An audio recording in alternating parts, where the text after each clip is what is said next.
सबसे पहले तो कश्मीर में मारे गए हमारे भाई बहनों को मैं श्रद्धांजलि देता हूँ। उनके परिवार को ताकत मिले, ये दुख मिलेगा, मैं ईश्वर से प्रार्थना करता हूँ। इस प्रकार से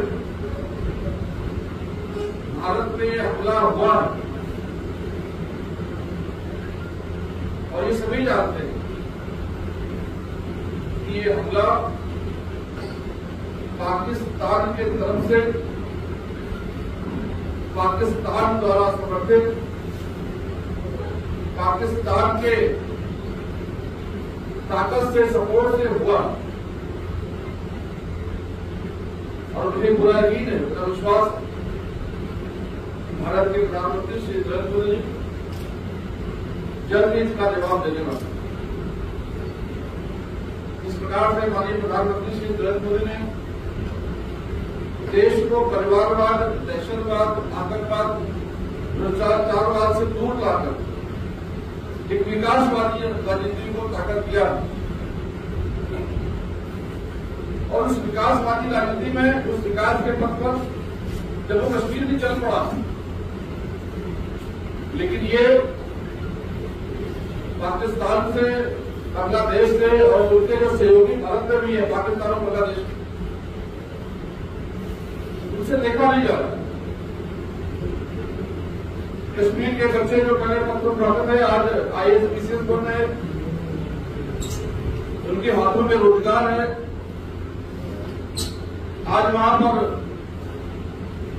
जो टूरिस्ट को अपनी सेवाएं देने वाले लोग थे, वो पूरी तरीके से सब सेवाएं देने में व्यस्त है। तो एक प्रकार से जो कायराना हरकत हुआ, ये देश का कच्चा बच्चा निकल रहता है। और ऊपर से ये कि जिस प्रकार से नाम पूछकर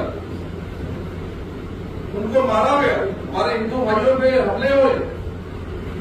मैं आपके माध्यम से उन बैठे हुए पाकिस्तान में दहशतगर्दों को कहना चाहता हूं कि तुम किसका नाम पूछ लो। भारत में सूरज प्रसाद और आफताब मेहनत में फर्क नहीं है। भारत में राम और रहीम नाम में फर्क नहीं है। नाम अलग अलग हो सकते हैं, लेकिन हमारी पहचान एक ही है, भारतीय। हमें कोई अलग नहीं कर सकता, हमें कोई बांट नहीं सकता। भारत में, हिंदुस्तान में रहने वाला हर व्यक्ति हिंदू है और हम एक हैं। इस प्रकार से पहले पंजाब के नाम पर पाकिस्तान को बनाया गया और वहां जो आज हमारे मुस्लिम भाई भी हैं वो खुश नहीं है। तो यहां से गए, अरब से प्लान करके उनको मुहाजिर कहा जाता है, उनके साथ भेदभाव होता है। हमारे हिंदू भाइयों की हत्या हुई, वो यहां पर वापस आए। बांग्लादेश फिर से टूट के कगार पर। मैं आपके माध्यम से संदेश देना चाहता हूं, भारत में रहने वाला हर व्यक्ति भारतीय हिंदू है, हमें कोई बांट नहीं सकता। हमारी संस्कृति एक है, हमारी विचारधारा एक है, हमारी पहचान एक,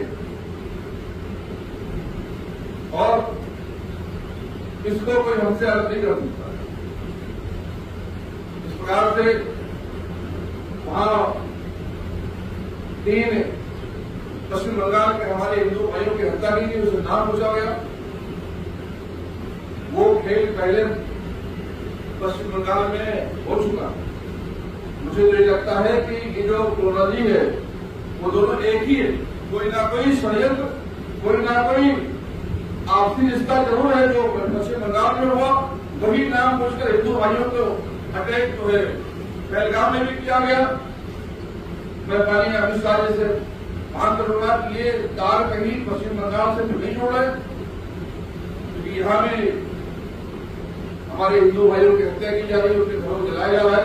पश्चिम बंगाल में बांग्लादेश से आए हुए गुंडे, वहां के दहशतगर्द यहाँ पर आतंक का पूरी खेल रहे, नई बेटियों की इज्जत को लूट रहे। अभी मैं कल हमारे जो राज्य के अध्यक्ष हैं शास नंदी जी, उनके साथ मुर्शिदाबाद के दौरे पर गया था। वहां हमने अपने बहन भाइयों से बात की है, बहुत पीड़ा में है। और ये सिर्फ इसलिए हो रहा है क्योंकि यहाँ के जो हिटलर सरकार है ममता जी की, उन्होंने आंख को बंद कर लिया। उन्होंने ये सोचा है कि हिंदुओं की हत्या कराकर जो यहाँ के मुसलमान हैं उनको वोट बैंक के रूप में इस्तेमाल कर लेंगे, वो फिर से अपनी सरकार बना लेंगे। मैं उनको चेताना चाहता हूं कि यहाँ मुसलमान भी समझ चुका है और मुसलमान को भी पता है कि जो हमारे बड़े भाई हिंदू हैं, ये अगर पेड़ है तो मुसलमान उस पेड़ की शाखाएं दबाए, और जब किसी पेड़ को काटा जाता है तो उसकी तरह उसकी शाखा भी बचती नहीं है। अब ममता जी के इस बहकावे में आकर जो मुस्लिम है उनके साथ खड़े होने वाले नहीं है। उन्होंने भी सोच लिया जिस प्रकार से हमारे भाइयों की हत्या कराई जा रही है पश्चिम बंगाल में, हमारा भी कभी भी नंबर आ सकता है। लड़ने की अम्मा बहुत दिन तक खैर नहीं बनाएगी कुर्बानी में से।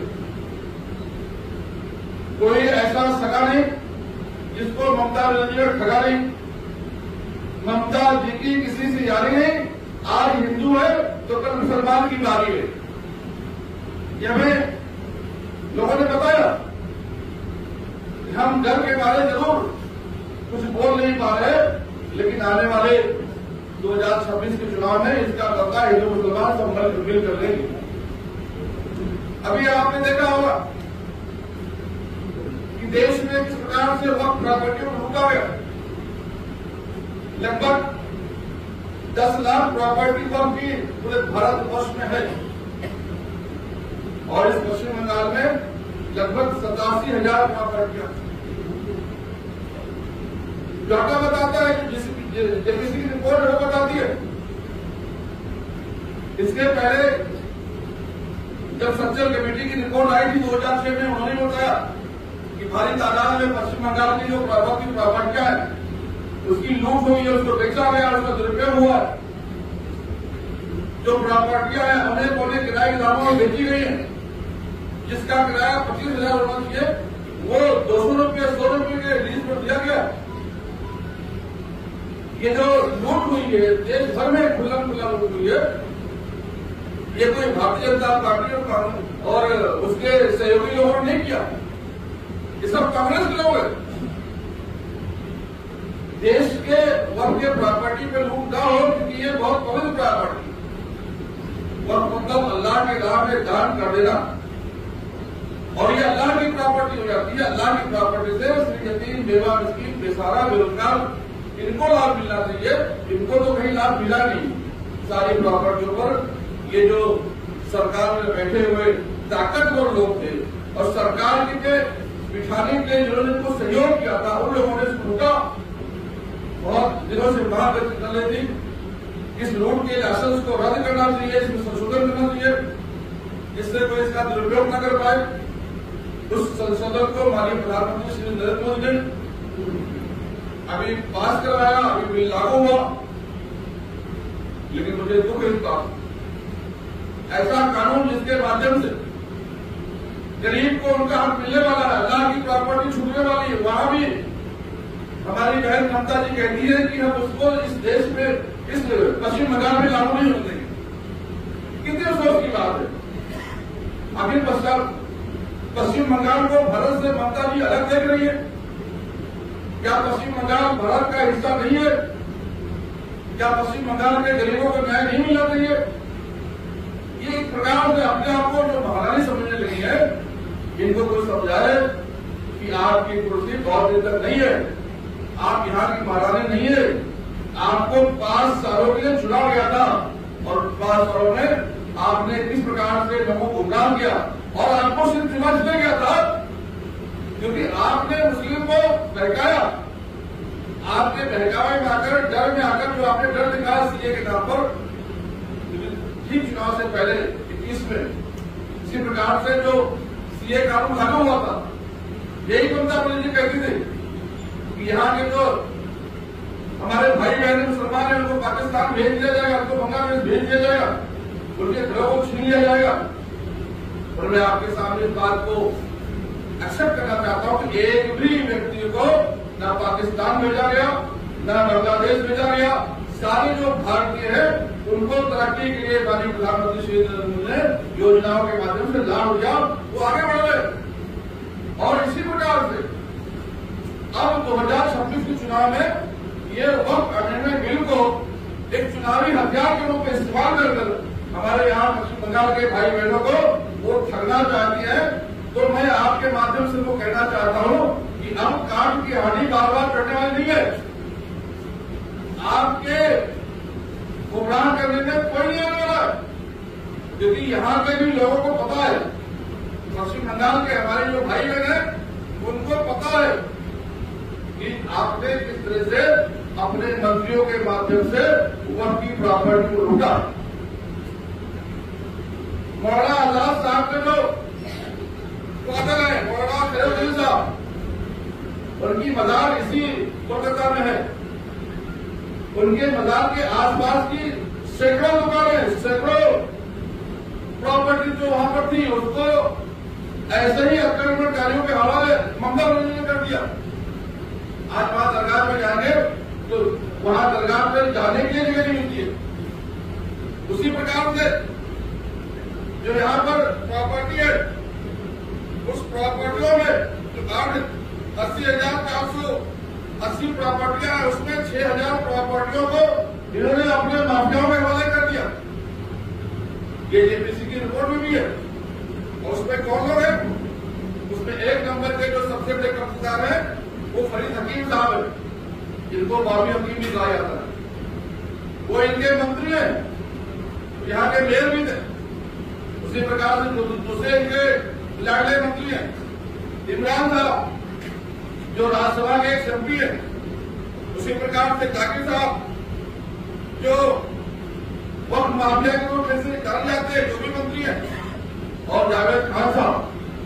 इन सभी साहबों ने, और ये तो तालाब की बड़ी मछलियां हैं, इन जिन छोटी छोटी मछलियों ने प्रॉपर्टी को कब्जा किया है उनके नाम मैं गिनवाऊंगा तो घंटों लग जाएंगे।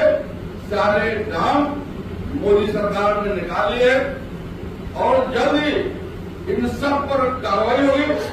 माननीय प्रधानमंत्री श्री नरेंद्र मोदी ने ये ठान लिया है कि वक्त की जो प्रॉपर्टी है, जो गरीब के लिए है, यतीम के लिए है, बेवा के लिए, मिस्कीन के लिए, बेरोजगार के लिए है, उसका दुरुपयोग कोई नहीं कर सकता।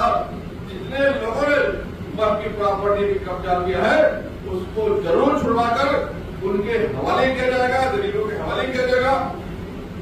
उसका जो इनकम है उससे स्कूल बनाए जाएंगे, अस्पताल बनाए जाएंगे, शिक्षा में लगाए जाएंगे और मुसलमानों के भी तरह की व्यवस्था उनके ही पैसे, वक्त के पैसे से जरूर किया जाएगा।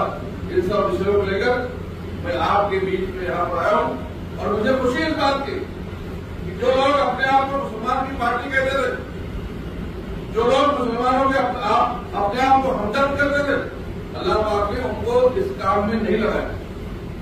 मेरा ऐसा मानना है कि जिस प्रकार से मुस्लिम देशों ने माननीय प्रधानमंत्री श्री नरेंद्र मोदी को अपने देश के सर्वोच्च पुरस्कार दिए हैं, उनको सम्मान दिए हैं, ये काम लेकर वक्त प्रॉपर्टी, अल्लाह की प्रॉपर्टी, अल्लाह ने अपने प्रॉपर्टी का काम लेकर माननीय प्रधानमंत्री को ये बताने का काम किया है देश को, यही आपके सही मसीहा है, यही आपके सही हमदर्द है।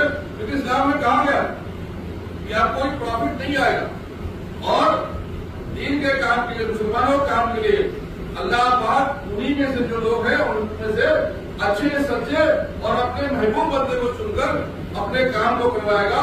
मैं तो ये मानता हूँ कि अल्लाह पाक ने अपने महबूब बंदे के रूप में मोहतरम हमारे मोदी साहब को चुना है, हमारे प्रधानमंत्री श्री नरेंद्र मोदी को चुना है और वो अपना काम करवा रहा है। ये बहुत सौभाग्य की बात है और ये पूरा विश्वास है कि अब जो देश भर के हमारे मुस्लिम भाई हैं और जो हमारे गरीब भाई हैं उनके लिए एक तरक्की का रास्ता इस वक्त बोर्ड के माध्यम से मिलेगा।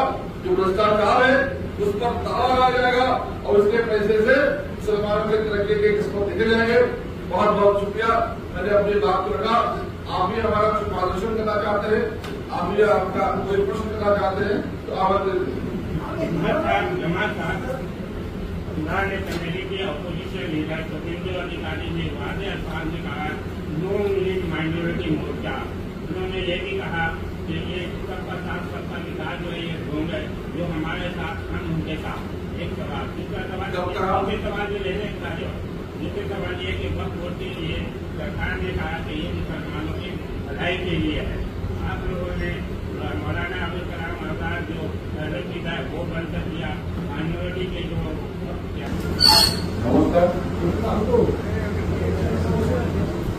আমাদের মিডিয়ার বন্ধুদের সবাইকে প্রথমে ভারতীয় জনতা পার্টির তরফ থেকে আন্তরিক শুভেচ্ছা ও অভিনন্দন এবং সবাইকে অনেক অনেক ধন্যবাদ যে আমাদের আমন্ত্রণে আজকে আপনারা এখানে এসেছেন। আমাদের মধ্যে আজকে উপস্থিত আছেন ভারতীয় জনতা পার্টির সর্বভারতীয় সভাপতি সংখ্যালঘু মোর্চা জনাব জামাল সিদ্দিকী। জামাল সিদ্দিকী দুদিনের সফরে কলকাতা এসেছেন। সভাপতি মোদী কার্যক্রম মুর্শিদাবাদে বিভিন্ন সংখ্যালঘু সমস্যা নিয়ে ওনার সফর গতকাল ছিল। আজকে উনি আমাদের মধ্যে এসেছেন, এখানে উপস্থিত হয়েছেন। কতগুলো বিশেষ ইস্যুতে উনি আপনাদের সঙ্গে কথা বলবেন। আমি আমার বক্তব্য না বাড়িয়ে আমি জানাব জামাল সিদ্দিকীকে বলবো যে আপনি আপনার প্রশ্নটা শুরু করুন। राजनीतिक का इसको जरा मेंशन करें। उसके बाद भारतीय जनता पार्टी ने सदस्यता अभियान चला। लगभग 38 लाख लोग भारतीय जनता पार्टी में अल्पसंख्यक समाज के अल्पसंख्यक मोर्चे के माध्यम से सदस्य बनाए गए। और आप देख रहे हैं कि एक बहुत काबिल और बहुत जोरदार और बहुत कर्मठ हमारे अध्यक्ष जो नंदी साहब, विकास नंदी साहब, वो काम कर रहे हैं और योजनाओं को हमारे प्रधानमंत्री के कामों को नीचे तक पहुंचाने में काम करे। पूरा अल्पसंख्यक मोर्चा काम कर रहा है। हमें किसी के बहकावे में आने की आवश्यकता नहीं है। और जो दूसरी बात आपने कहा, जो अल्पसंख्यक में योजनाएं थी वो आपस में टकरा रही थी, क्योंकि ये जो गरीब कल्याण की योजनाएं निकली है, जो आपने आजाद साहब के नाम की स्कीम बताई, अभी वही सेम स्कीम ओबीसी में जो मुसलमान आता है उसको ज्यादा पैसे वहां ओबीसी डिपार्टमेंट से मिलता है। जो मुसलमान ओबीसी में नहीं आता है, आपने देखा होगा प्रधानमंत्री श्री नरेंद्र मोदी ने एक ऐतिहासिक निर्णय लिया जिसपे जो ओपन कैटेगरी लोग थे, सैयद थे, प्रधान थे, खान थे, शुक्ला थे, बिस्ला थे, सिंह थे, जो फॉरवर्ड क्लास के लोग थे, जो ओपन कैटेगरी लोग थे, उनमें जो गरीब हैं, गरीबों के लिए इकोनॉमिकल बैकवर्ड क्लास के लिए जो आर्थिक रूप से पिछड़े है उनके लिए 10% का आरक्षण दिया, सरकारी योजनाएं दी, स्कॉलरशिप दिया, वो सब ज्यादा मिलता। इसलिए लोग महाराजान से अप्लाई नहीं करते थे, वो पैसा बच जाता था। और आपको पता है एक बार अगर मार्च अप्रैल में अलर्ट हो गया तो साल भर में पैसा पड़ा रहता था, स्कीम होता था, बाद में वापस जाता था। इसलिए उस स्कीम को कम करके लोग यहाँ ज्यादा आर्थिक लाभ ले सके, इसके लिए किया गया।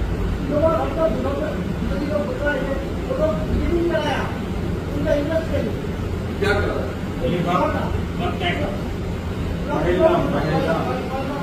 देखिए, ये शर्मनाक बात, राजनीति होनी चाहिए, लेकिन हमारी गंदी राजनीति का फायदा पाकिस्तान न ले, बांग्लादेश न ले, भारत के तरफ तिरछी नजर देखने वाले न ले। लोग हमारे इन बातों का दुरुपयोग न कर सके, जिससे हमारा दावा पाकिस्तान पर कमजोर पड़ सके, इसका ख्याल रखना चाहिए। लेकिन लोग सत्ता के लालच में इस प्रकार की ले रहे हैं कि आपस में ही एक दूसरे को ब्लेम कर रहे हैं, ये बहुत दुर्भाग्यपूर्ण है। और इसका जवाब जिस प्रकार से पहले माननीय प्रधानमंत्री जी ने दिया, वहां पर स्ट्राइक करके, वहां पर सर्जिकल स्ट्राइक करके, इस बार में इसका जवाब जरूर मिलेगा और पाकिस्तान को इसका जवाब होके खानी पड़ेगी।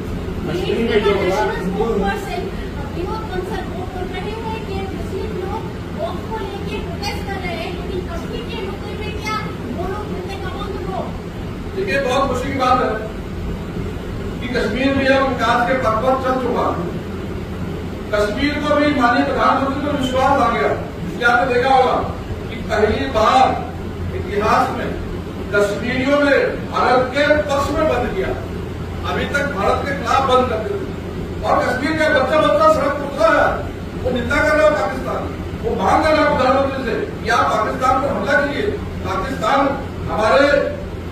इमोशन से खेल रहा है, हमारे रोजगार से खेल रहा है, हमारे भविष्य से खेल रहा है।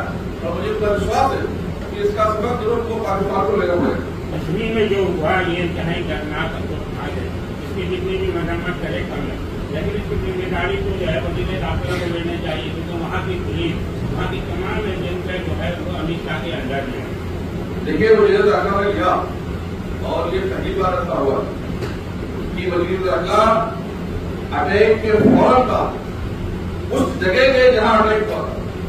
हमने ये दिखाने की कोशिश किया, हमने जवाब दिया कि हम तुमसे डरते नहीं है, तुम छुपकर जो घटनाएं कर रहे हो हम खुलेआम तुम्हारे सामने आकर तुमको चैलेंज करने का काम करते हैं।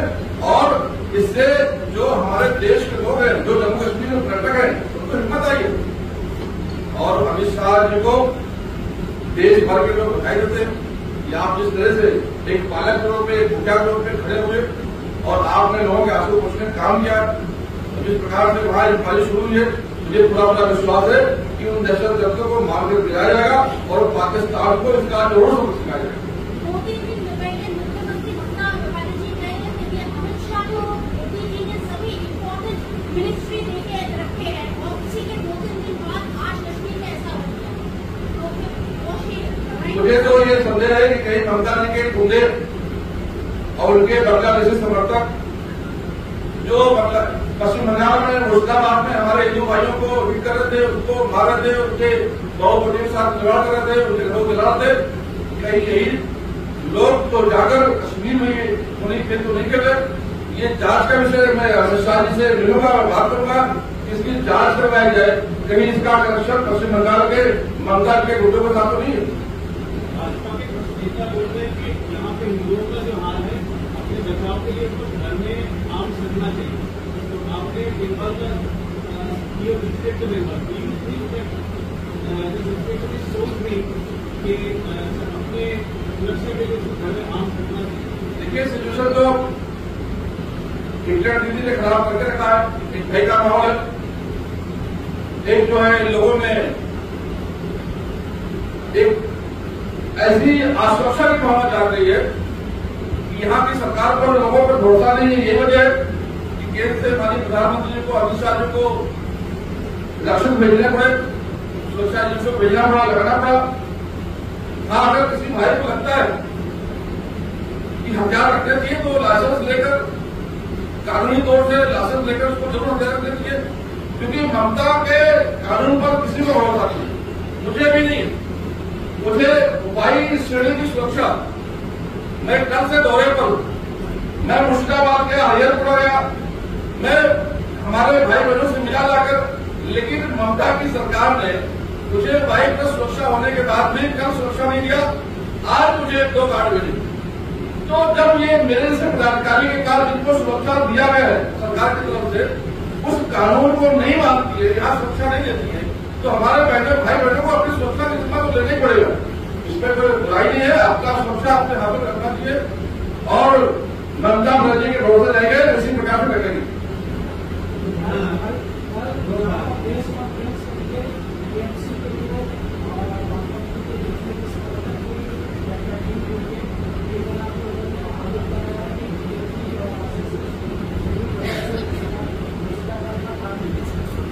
आप मुखिया है, आपको पश्चिम बंगाल के जनता ने विश्वास करके आपके हाथ में सरकार का बागडोर दिया है, पुलिस आपकी है, मंत्री आपके हैं, थानेदार आपका है, और फिर भी आप दूसरों को ब्लेम करते हैं, तो ये बहुत निंदनीय है और ये बहुत बुरी बात है। ये जो पश्चिम बंगाल के लोगों को ठेका दिखाना होगा कि आपने हमें चुनकर दिया, 5 साल से हम सरकार में है, लेकिन अब आपकी सुरक्षा नहीं कर सकते, ये पश्चिम बंगाल के लोग देख रहे हैं और जरूर इसका जवाब 2026 के चुनाव में देंगे। बहुत बहुत शुक्रिया, धन्यवाद। जी